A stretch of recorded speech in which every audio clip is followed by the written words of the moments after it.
انسان کی زندگی میں جو چیزیں اسے بہت زیادہ نقصان دیتی ہیں اور بہت پیچھے چھوڑ دیتی ہیں، دنیاوی معاملات سے لے کر روحانی، اخلاقی، قلبی اور قرب الہی کے معاملات تک کو جو چیزیں نقصان پہنچاتی ہیں، ان میں ایک بڑی چیز غفلت ہے۔ ایک لفظ ہوتا ہے جو ہمیں اکثر سننے کو ملتا ہے کہ آپ کی توجہ نہیں ہے۔ یہ ڈھیر سارے لوگوں کا مطالبہ ہوتا ہے، اہل خانہ بھی مطالبہ کرتے ہیں، کئی موقع پر والدین بھی مطالبہ کرتے ہیں، غرباء بھی مطالبہ کرتے ہیں کہ امیروں کی ہماری طرف توجہ نہیں ہے۔ اور یہ بڑی لازمی سی بات ہے کہ کسی چیز پر جب توجہ رہتی ہے تو وہ چیز بہتر ہو جاتی ہے، اور جب عدم توجہی کا لوگ مظاہرہ کرتے ہیں تو وہ معاملہ خراب ہو جاتا ہے۔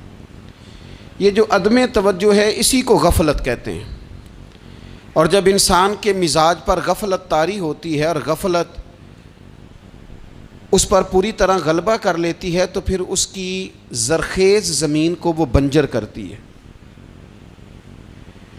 غفلت انسانی دل کے لیے بڑی نقصان دہ چیز ہے اور انتہائی تکلیف اور ضرر کا باعث ہے۔ دلوں پر جو قحط نازل ہوتا ہے، قحط، ویران ہو جاتے ہیں دل، اور جو دلوں پر خشکی نازل ہوتی ہے کہ طبیعتیں خشک ہو جاتی ہیں، یہ غفلت کی وجہ سے ہوتی ہے۔ جو لوگ غافل ہو جاتے ہیں نا، اپنے معاملات کا دھیان نہیں رکھتے، دیکھیں نا، آپ کو کھانا کھاتے بھی غافل نہیں ہونا چاہیے۔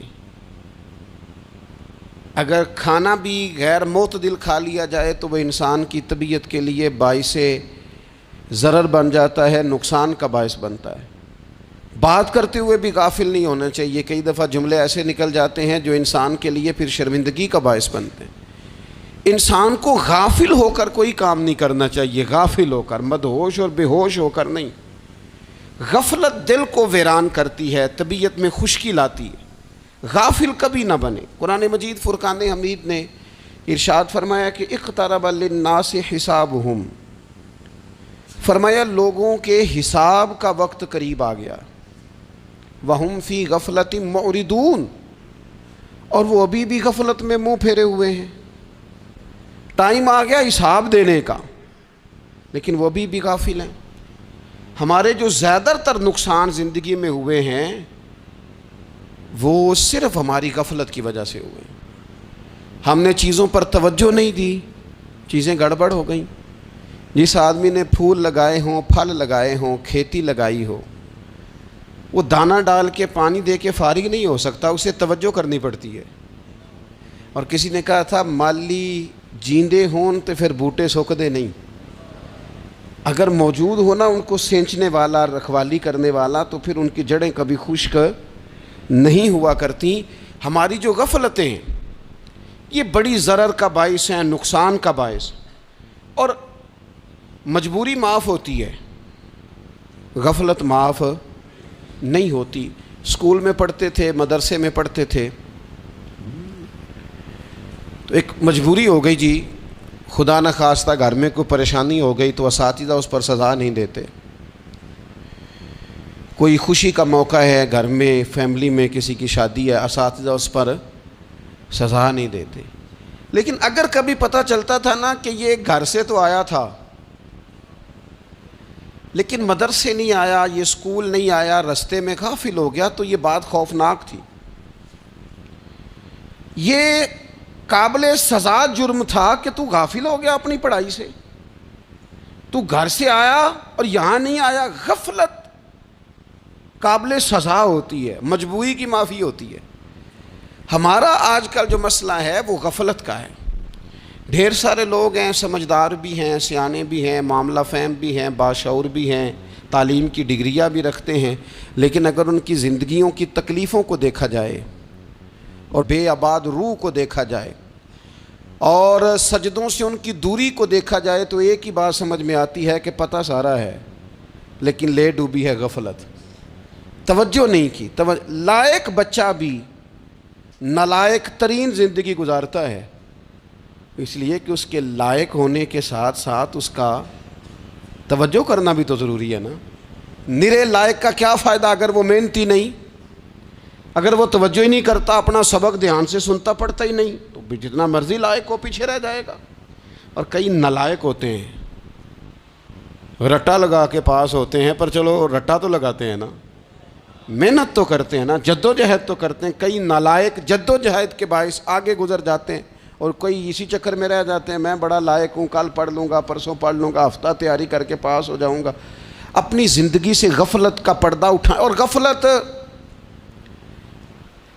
اس کے لیے فیصلہ کرنے کی ضرورت ہوتی ہے، پلاننگ کرنے کی نہیں، فیصلہ کرنے کی ضرورت ہوتی ہے کہ میں نے اب غفلت کرنی۔ ہم نہ جب بھی کوئی پروگرام بناتے ہیں تو منصوبہ بندی شروع کر دیں، منصوبہ بندی نہ کریں، فیصلہ کریں، کہیں کہ میں نے غافل نہیں ہونا۔ غفلت غرق دنیا کا نام ہے، اپنے آپ کو غفلت سے بچائیں۔ آپ دیکھیں حضرت کعب بن مالک رضی اللہ تعالیٰ عنہ فرماتے ہیں، بخاری میں موجود ہے، فرماتے ہیں کہ جنگ میں پیچھے رہ گیا تھا، میرا خیال تھا کل چلا جاؤں گا، گھوڑے اور سواریاں میرے پاس تیز ہیں، مضبوط ہیں، پرسوں چلا جاؤں گا، تیزی سے بھاگ کے میں پہنچ جاؤں گا، میں قافلے کے ساتھ شامل ہو جاؤں گا، لیکن بس تھوڑی سستی ہو گئی، ذرا غفلت ہو گئی۔ آپ فرماتے ہیں جب سب لوگ چلے گئے حضور علیہ السلام کے ساتھ جہاد میں اور میں پیچھے رہ گیا، تو پھر جب چند دن گزر گئے اور محبوب کے واپس آنے کا ٹائم ہو گیا، تو اب میں غور کرتا سمجھتا تو مجھے مدینے میں یہاں بزدل لوگ نظر آتے، اور کون نظر آتے؟ جو منافق تھے، وہ منافق بزدل دکھائی دیتے، یا مجھے عورتیں اور بچے دکھائی دیتے۔ میں پریشان ہوا، حضور واپس آ گئے۔ جنہوں نے بہانے کیے تھے نا منافقین نے، یہ مجبوری تھی اس لیے نہیں جہاد پہ گئے، یہ جنہوں نے بہانے کیے تھے انہیں مل گئی معافی، اور میں نے سچ بولا، میں نے کہا یا رسول اللہ میں غافل ہو گیا تھا۔ اب کہتے ہیں میں نے جب کہا نا حضور سستی ہو گئی تھی، ذرا غفلت ہو گئی، تو بندہ محبوب سے ہی غافل ہو جائے، بندہ وہیں سے غافل ہو جائے۔ جو دم غافل سو دم کافر، سانو مرشد اے ہو پڑھایا۔ جب کہا نا حضور وہ غلطی ہو گئی، کوئی مجبوری نہیں تھی، تو فرماتے ہیں باقیوں کو معافی مل گئی، میرے ساتھ حضور ناراض ہو گئے۔ ایک دن نہیں، 2 دن نہیں، 50 دن حضور ناراض رہے۔ مدینے کی گلیوں نے مجھے پہچاننا چھوڑ دیا، در و دیوار سے مجھے یوں لگتا تھا کہ میں پردیسی ہوں۔ فرماتے ہیں میں مسجد میں آتا تھا، میں جب محبوب کو دیکھتا تو حضور رخ انور پھیر لیتے، اور مجھے پتا تھا جب میرا چہرہ ادھر ادھر ہوتا تو پھر کریم رحمت کی نظر فرماتے۔ فرماتے ہیں 50 دن مسلسل، پھر مجھے حکم ہوا کہ بیوی بھی بھیج دو، میکے بچے بھی بھیج دو، ننہال یعنی تنہا رہ جاؤ۔ فرماتے ہیں وہ میں نے قید تنہائی کاٹی، لیکن شکر اللہ کا یہ ہے کہ میں سچا تھا، بس ذرا بھول گیا تھا، بس ذرا غفلت ہو گئی تھی۔ تو فرماتے ہیں پھر اللہ تبارک و تعالیٰ نے میرے اوپر فضل یہ فرمایا کہ میری توبہ کا اعلان رب نے قرآن مجید میں فرمایا۔ تو غافل نہ بنے کبھی بھی۔ ہمارا نا مسئلہ یہ ہے، اور آپ نے ناراض نہیں ہونا، ڈھیر سارے لوگ غافل ہو جاتے ہیں، مالدار بھی غافل ہیں، صاحبان علم بھی الا ماشاء اللہ بہت ساری جگہوں پہ غافل ہیں۔ جن لوگوں کو 4 لوگ جاننے لگ جاتے ہیں، کوئی مقام حاصل ہو جاتا ہے، وہ بھی بہت ساری جگہوں سے غافل ہو جاتے ہیں الا ماشاء اللہ۔ غفلت بڑی تکلیف والا منظر ہے۔ جو لوگ سمجھتے ہیں نا میں اب گڈ بک میں آ گیا ہوں، اب میں اچھا ہو گیا ہوں، اب میرے لیے خیر کہا جاتا ہے، مجھے اچھائی شاید یہ مستقل میرے ساتھ رہے گی، تعریف ہی ہوگی ہمیشہ، وہ بھی غافل ہو جاتے ہیں۔ اور یہ غفلت ٹھیک نہیں ہوتی۔ وجہ دیکھنی چاہیے کس وجہ سے انسان کو وقار مل رہا ہے، عزت مل رہی۔ اپنی زندگی سے غفلت کو اتار پھینکیں۔ تھوڑی دیر کی تو غفلت ہوتی ہے، لمبی تو نہیں۔ 2 منٹ کے لیے صرف اس نے ڈرائیونگ کرتے ہوئے چہرہ موبائل کی طرف کیا تھا، 2 ہی تو منٹ لگے تھے۔ لمحوں نے خطا کی تھی، صدیوں نے سزا پائی۔ لمحوں نے خطا کی تھی، صدیوں نے سزا پائی۔ ایک لمحے کے لیے غافل ہوئے تھے اور صدیاں، نسلیں روتی رہ گئیں پیچھے۔ بچے تڑپتے رہ گئے، اہل خانہ پریشان رہ گئے، ماں باپ، یہ بڑی تکلیف والا معاملہ۔ اپنی زندگی سے غفلت کو اتارنا ہے، غافل نہیں بننا، ہر وقت توجہ اور ساری باتوں پہ توجہ۔ بعض اوقات لوگ ایک طرف توجہ کر کے ایک طرف سے غافل ہو جاتے ہیں، نہ، توجہ ہمہ پہلو رکھنی ہے۔ ہمارے ذمے جتنے بھی حقوق ہیں ان سب پر توجہ، ہر چیز کا خیال، ایسا نہ ہو کہ عبادت کرتے رہ جائیں اور حقوق العباد ہم سے چھوٹ جائیں، اور حقوق العباد اتنے زیادہ ادا کریں۔ ایک صاحب مجھے کہنے لگے ایک دفعہ بڑے وثوق کے ساتھ، کہنے لگے جی معاذ اللہ سما نہیں جی ٹائم ملتا پھر نماز دا کی کریے، روزی کمانا بھی تو عبادت ہے نا۔ تو میں نے کہا آپ نے عبادت کرنا ایک حصہ قبول کیا ہے، آپ نے کل عبادت نہیں قبول کی۔ عبادت کل ہے، ہمہ پہلو، ایک حصہ آپ قبول کر کے نکل گئے اور باقی آپ نے چھوڑ دی۔ تو کسی ایک طرف سے بھی غافل نہیں ہونا، جتنی ذمہ داریاں ہیں، جتنی ڈیوٹیاں ہیں، ان سب کا خیال۔ اور جو بڑا آدمی ہوتا ہے، بڑا، گھر میں بڑا ہو، قبیلے میں بڑا ہو، علاقے میں بڑا ہو، ادارے میں بڑا ہو، کلاس میں بڑا ہو، جو بڑا ہے اس کی تو ساری آنکھیں کھلی ہوئی ہونی چاہیے، ایک ایک پر اس کی نظر ہونی چاہیے کہ میری کہاں ضرورت ہے، کہاں مجھے اشک شوئی کرنی ہے، کس کے ساتھ میں نے کس طرح محبت کا رویہ رکھنا ہے، غافل نہ بنے۔ اچھا جی اب کیسے پتہ چلے گا کہ ہم غافل ہیں؟ یہ کیسے پتہ چلے گا؟ آپ کسی بندے سے بھی پوچھ لیں حالات کیا ہیں تو کہتا ہے اللہ کا شکر ہے کبھی کسی کا دل نہیں دکھایا، اللہ کا شکر ہے جی زمانہ ہو گیا 5 نمازیں پڑھتا ہوں، اللہ کا شکر ہے جی۔ کیسے پتہ چلے گا غافل ہیں؟ پہلی علامت ہمارے علماء اور صوفیاء نے غافل بندے کی لکھی ہے۔ اس آئینے میں نے اور آپ نے اپنا آپ دیکھنا ہے۔ غافل بندے کی پہلی علامت یہ ہوتی ہے کہ وہ دنیاوی کاموں میں چست ہوتا ہے اور اللہ اور اس کے رسول کی فرما برداری میں سست ہوتا ہے۔ یعنی نماز کے وقت تو اسے نیند ستاتی ہے، پریشانی ہوتی ہے، لیکن اگر کسی جگہ مال مل رہا ہو، پیسے مل رہے ہوں، وہاں جانا ہو تو پھر اسے کوئی چیز بھی تنگ نہیں کر۔ دنیاوی کاموں میں چست ہوگا، یعنی ٹی وی کے آگے، موبائل کے آگے وہ گھنٹوں بیٹھا ہوا ہے، اور اگر اسے 25 منٹ قرآن پاک سننا پڑ جائے، اگر اسے 20 منٹ دینی محفل میں بیٹھنا پڑ جائے، اگر اسے کہا جائے کہ تو 20 رکعت نماز نفل ادا کر، دنیاوی کاموں میں چست ہے، دینی کاموں میں، یہ غفلت کی پہلی علامت۔ پھر ذاتی معاملات پہ پیسہ خرچ کرنا ہو تو ڈھیر سارا ہے، کسی غریب کی مدد کرنی ہو تو۔ وہ ہمارے ایک دوست ہیں، وہ اکثر کہا کرتے ہیں، وہ کہتے ہیں آج کل کسی سے کہنا فلائی کام میں، دینی کام میں، کسی کی مدد میں کچھ 4 پیسے خرچ کرنے ہیں تو لوگ کہتے ہیں ہاتھ تنگ ہے۔ ہاں کوئی سستا پلاٹ ملتا ہو نا، اور اگر یہ سمجھ آ جائے کہ وہ مجبور ہے بیچارہ بیچنے والا، تو پھر کہتے ہیں میں 2-3 دوستوں کو پھاڑ لے سن۔ ذاتی کاموں میں جب بندہ چست ہو اور دینی کاموں میں سست ہو تو مطلب یہ ہے کہ بندہ غافل ہے۔ پہلی علامت غفلت کی۔ اور غفلت کی دوسری نشانی یہ ہے کہ انسان گناہ کے کاموں کو معمولی سمجھنے لگ جاتا ہے، یہ غافل بندے کی نشانی ہے۔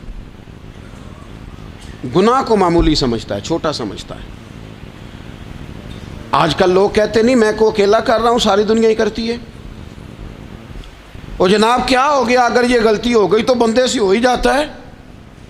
گناہ کو معمولی سمجھنا، چھوٹا سمجھنا، اور کہنا پھر کیا ہو گیا ہے، انسان سے غلطی ہو جاتی ہے۔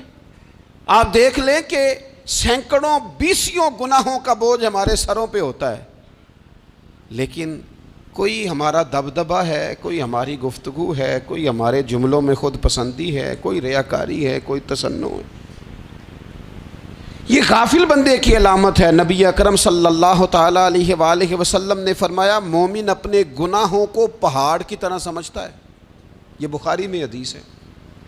مومن پہاڑ کی طرح جانتا ہے اور وہ ڈرتا ہے کہ کہیں وہ پہاڑ اس کے اوپر گر نہ جائے، یعنی کہیں مجھے میرے گناہ کی سزا نہ مل جائے۔ چھوٹے گناہ کو بھی پہاڑ جانتا ہے، یار مجھ سے غلطی ہو گئی، مجھے ٹھیک کر لینی چاہیے، مجھے معافی لے لینی چاہیے، مجھے توبہ کر لینی چاہیے۔ مومن اپنے اوپر گناہ کو پہاڑ کی جانب سمجھتا ہے۔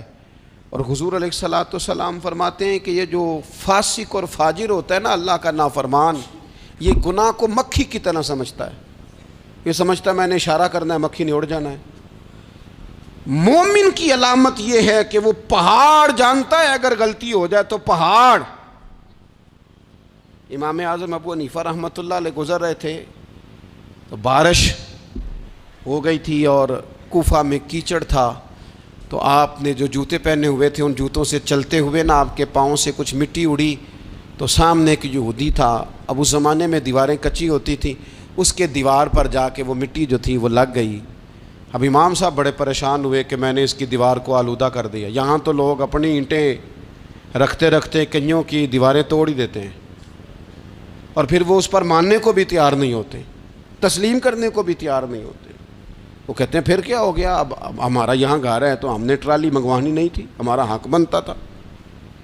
امام صاحب کے پیروں سے ذرا کیچڑ اڑا، یہودی کی دیوار پہ لگا، اس کی کچی دیوار تھی. امام صاحب پریشان ہو گئے، سوچنے لگے کہ اگر میں دیوار سے یہ کیچڑ اتارتا نہیں تو یہ بھی زیادتی ہے، میں نے اس کی دیوار کو گدلا کر دیا، اور اگر میں اتارتا ہوں تو کچھ مٹی اس کی دیوار کی بھی اتر جائے گی، کچی دیوار ہے، یہ بھی زیادتی ہے. مومن گناہ کو پہاڑ کی طرح سمجھتا ہے کہ کہیں گر نہ جائے، اس کی بھی کہیں سزا نہ مل جائے. امام صاحب نے اس کے دروازے پہ دستک دی، وہ باہر آیا تو اتفاق سے وہ آپ کا مقروض بھی تھا، اس نے پیسے دینے تھے. باہر نکلتے ہی کہنے لگا اوہ آپ تو قرض لینے آ گئے، میرے پاس تو ابھی گنجائش نہیں ادا کرنے کی. تو امام صاحب کہنے لگے تو قرض چھوڑ، وہ میں نے معاف کیا، میرے سے ایک غلطی ہو گئی ہے. میں آ رہا تھا، لکڑی کے جوتے اس زمانے میں کھڑاؤں لوگوں نے پہنے ہوتے تھے، کہا وہ میرے پیروں سے ذرا کیچڑ اڑا ہے، تیری دیوار پہ لگ گیا ہے. اب میں بڑی دیر سے کھڑا سوچ رہا ہوں کہ اگر میں تیری دیوار صاف نہ کروں تو میں نے یہ میلی کر دی، گدلی کر دی، یہ بھی بات درست نہیں ہے، زیادتی، اور اگر میں اسے صاف کرتا ہوں کچی دیوار سے کچھ مٹی اتر جائے گی تو یہ بھی زیادتی ہے. اب تو بتا میں کیا کروں. تو بے موسمہ پھل تھا نا یہ، تو بے موسمہ پھل دیکھ کے بندہ حیران ہو جاتا ہے. جو باتیں روٹین میں نہ ہو رہی ہوں وہ ذرا انوکھی لگتی ہیں، بندہ حیران ہو گیا. غور سے امام صاحب کا چہرہ دیکھنے لگا، غور سے چہرہ دیکھنے لگا، اور پھر تھوڑی دیر سوچنے کے بعد کہنے لگا حضور پہلے میں نے دین اسلام کے بارے میں پڑھا اور سنا تھا، آج میں نے دین دیکھا ہے. پہلے میں نے سنا تھا کہ دین اسلام اس طرح کا ہے، آج میں نے دین. ہم نہ پوری دنیا کے کافروں کو دین سنانا چاہتے ہیں، دکھانا نہیں چاہتے. ہم نیک نظر آنا چاہتے ہیں، نیک بننا نہیں چاہتے. ہم نیک نظر آنا چاہتے. نتیجہ کیا نکلتا ہے کہ کچھ عرصے کے بعد پتہ چل جاتا ہے بندہ کس لیول کا نیک ہے، کیا معیار ہے اس کی نیکیوں کا. کہنے لگا حضور پہلے میں نے دین سنا تھا، آج دیکھا ہے. آپ وہ مٹی کی دیوار پر جو کیچڑ لگ گیا ہے، دیوار کو بعد میں صاف کیجئے گا، پہلے کلمہ پڑھائیں تاکہ میرے اندر کا کفر صاف ہو جائے، مجھے مسلمان کر دیں. تو غافل آدمی جو ہوتا ہے نا وہ پھر تیسری بات، جب بندہ بہت زیادہ غافل ہو جاتا ہے پھر اعلانیہ گناہ کرنے لگتا ہے. ایک گناہ پھر اس کا اظہار گناہ. ایک بندہ حدیث پاک میں آتا ہے، ایک بندہ رات کو کوئی غلطی کرتا ہے، اللہ تعالیٰ اس پہ پردہ ڈال دیتا ہے، لیکن وہ سویرے خود لوگوں کو بتاتا پھرتا ہے میں نے یہ کیا، میں نے یہ کیا. جب آپ اظہار گناہ کرتے ہیں نا تو سامنے والا بھی دلیر ہوتا ہے، کہتا ہے اس نے کیا میں کر لوں گا تو پھر کیا ہوا. ہمارے علماء نے لکھا ہے کسی کی نماز قضا ہو جائے تو کسی کو بتائے نہ، قضا پڑھ ڈالے، اس کا جگہ جگہ ذکر نہ کرے. جب آپ کہیں گے نا میری قضا ہو گئی تو آپ کے ساتھ رہنے والا بچہ دوست سمجھے گا یار اس کی قضا ہو گئی یا تو میری بھی ہو جائے گی تو کیا ہوا. گناہ کرنا بھی گناہ ہے اور گناہ کا اظہار بھی گناہ ہے. نبی اکرم صلی اللہ تعالیٰ علیہ وآلہ وسلم نے ارشاد فرمایا میری ساری امت کو معافی مل جائے گی سوائے ان لوگوں کے جو اعلانیہ گناہ کرتے ہیں. یہ بخاری مسلم دونوں میں حدیث موجود ہے. جو اعلانیہ گناہ، جنہوں نے خود ساری دنیا کو گواہ بنا لیا میں نے یہ بھی جرم کیا، یہ بھی کیا، یہ بھی کیا، یہ بھی کیا، خود انہوں نے لوگوں کے، بہت بڑے غافل آدمی کی علامت ہے کہ گناہ کرے اور پھر اوپر سے اعلانیہ گناہ کرے، اتنا بڑا جرم کرے. پھر چوتھی علامت اگر ہم دیکھنا چاہیں کہ ہم غافل تو نہیں، تو غافل بندے کی چوتھی علامت یہ ہوتی ہے کہ وہ فضول کاموں میں وقت بڑا ضائع کرتا ہے. فضولیات میں ادھر بیٹھے ہیں ادھر بیٹھے ہیں، یہاں گپ شپ، کسی ہوٹل پہ کھانا کھانے چلے گئے، پھر کچھ ٹائم ملا تو چلو نکلتے ہیں ذرا کوئی ہفتہ سیر کر آتے ہیں، یہاں گپ شپ ہے، فلاں کو ڈسکس کر لیتے ہیں، فلاں کے بارے میں بات کر لیتے ہیں، سیاسی تبصرے کر لیتے ہیں، یہ تھوڑی گفتگو ہو جاتی، چلے محلے داروں پہ تبصرہ شروع کرتے ہیں، کون روٹی زیادہ کھا رہا ہے اور کس کے پاس پیسے زیادہ آ گئے، چلو جا کے پتہ کرتے ہیں۔ حالانکہ یہ پتہ نہیں کرنا چاہیے تھا، پتہ تو اس کا کرنا چاہیے تھا جو بیچارہ کل سے بھوکا ہے، خبر تو اس کی رکھنی چاہیے تھی جس بیچارے کے گھر میں بچوں کے لیے پہننے کو کپڑے موجود نہیں ہیں، اس پر تبصرہ یہ کرتے ہیں کہ یہ محنت کیوں نہیں کرتے، اور اگر کسی پر اللہ عطا کر دے پھر حساب ضرور لگاتے ہیں کہ ذرا معلومات کرو یہ اتنی جلدی آگے کیسے نکل گئے۔ غافل بندے کی علامت ہے وقت کا ضائع کرنا اور فضول کاموں میں ضائع کرنا اور بلا وجہ ضائع، اور ایسے سوالات کرنا جن کی ضرورت ہی کوئی نہیں، بالکل ضرورت ہی نہیں، کوئی مطلب ہی نہیں، لیکن ہم لوگ وقت ضائع، یہ غفلت کی علامت، غفلت۔ اللہ والوں کی علامت کیا تھی؟ ایک بات انہوں نے زندگی میں لے لی، سیکھ لی، پھر ساری زندگی اسی پہ گزار دی۔ ان کا ارادہ تھا نا کشکول سیدھا کیا۔ کچھ لوگ ساری زندگی لیکچر قبول لے لے کے سن کے پھر بھی سمجھنے کو تیار، یہ غافل دل کی علامت ہے۔ اس لیے نبی پاک صلی اللہ تعالیٰ علیہ وسلم نے فرمایا دو نعمتیں ایسی ہیں جن میں اکثر لوگ غفلت میں ہیں، ایک صحت اور دوسری فراغت۔ لوگ بلا وجہ وقت ضائع کرتے ہیں۔ اللہ نے صحت دی ہے، کسی خیر کے کام میں لگائیں۔ اگر آپ کے پاس فارغ وقت ہے تو قرآن پاک کو یاد کریں، ترجمہ اور تفسیر سے پڑھیں، محبوب پاک علیہ السلام کی احادیث کو یاد کریں، اللہ والوں کی باتیں سنیں۔ وقت ملے تو عبادات میں لگائیں، نوافل میں لگائیں، تلاوت میں لگائیں، ذکر اذکار میں لگائیں، اور پھر اللہ مزید توفیق عطا کرے تو کسی کے بھلے میں وقت لگائیں، گلی سے کوئی کانٹا اٹھائیں، کوئی روڑا اٹھائیں، کوئی کسی کی مدد کریں۔